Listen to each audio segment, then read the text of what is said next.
Episode 1. Victory Psychology has of a Power and sound, Guilt. Part 1. but here Introduction. it is The only rise silence. of Ashoka victory has a sound. The clash of steel, the thunder of marching armies, the roar of triumph. But defeat has a silence unlike anything else. Imagine standing upon a battlefield where more than 100,000 people have lost their lives. Your enemies are gone. Your empire has won. The greatest military campaign of your life is finally over. Yet for the first time, you cannot celebrate. You cannot speak. You cannot even look away. Because everywhere you turn, you see not victory, but suffering.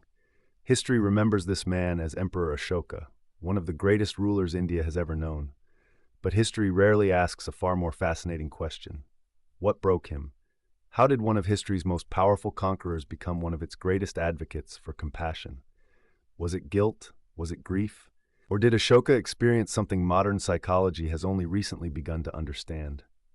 Tonight, we journey into one of the greatest transformations in human history. Welcome to Echoes of Ancient Minds, where history is more than a story. It is a window into the human mind. Here we journey through forgotten civilizations, legendary rulers, timeless philosophies, and the defining moments that shaped our world. Together, we'll uncover not just what happened, but why it happened, and what it still teaches us today. Now, let us travel back more than 2,000 years to an empire that changed the course of history. The Mauryan Empire. Long before the Roman Empire reached its greatest extent, long before many of Europe's kingdoms had even emerged, India was home to one of the most sophisticated empires of the ancient world, the Mauryan Empire. Founded in the 4th century BCE by Chandragupta Maurya, with the guidance of the brilliant strategist Chanakya, the empire united vast regions of the Indian subcontinent under a single administration. Its roads connected distant provinces. Its officials managed taxation, agriculture, justice, and trade. Its armies were among the largest of their time. By the time Ashoka inherited the throne around 268 BCE, the Mauryan Empire was already a formidable power. But every great empire carries within it a dangerous temptation: expansion. To ancient rulers, conquest was more than ambition. It was proof of strength. A king who stopped expanding risked appearing weak. Borders invited challenge. Victory inspired loyalty. Power demanded momentum. Ashoka understood this better than anyone. He had grown up in a world where greatness was measured by the lands one could conquer, and by every account, he intended to become truly great. Who was Ashoka? Unlike many legendary rulers, the early life of Ashoka remains partly hidden behind the mists of history.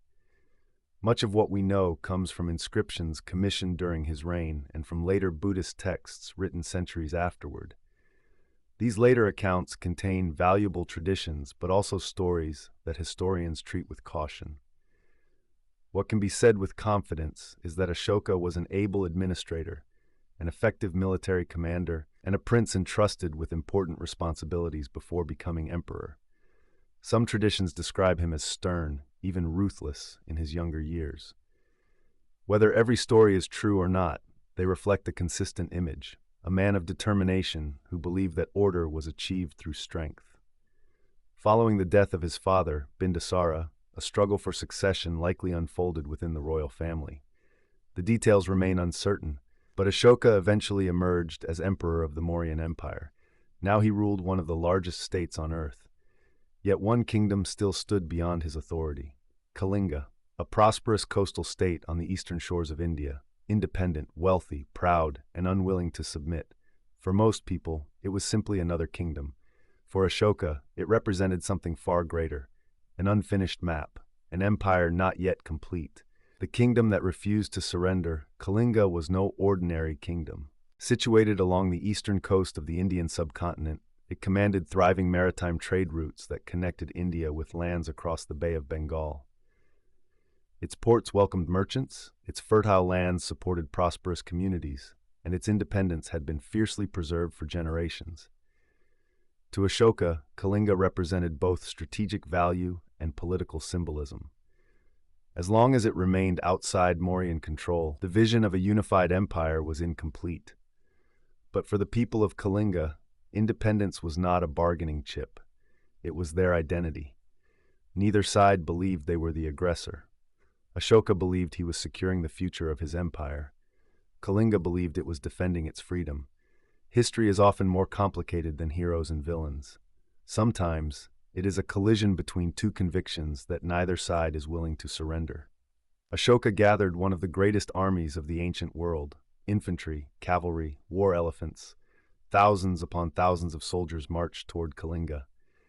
The emperor likely expected another victory, another province, another triumph to strengthen his legacy. Victory has a sound, but here it is only silence. Welcome to Echoes of Ancient Minds. Who was Ashoka? One kingdom remained,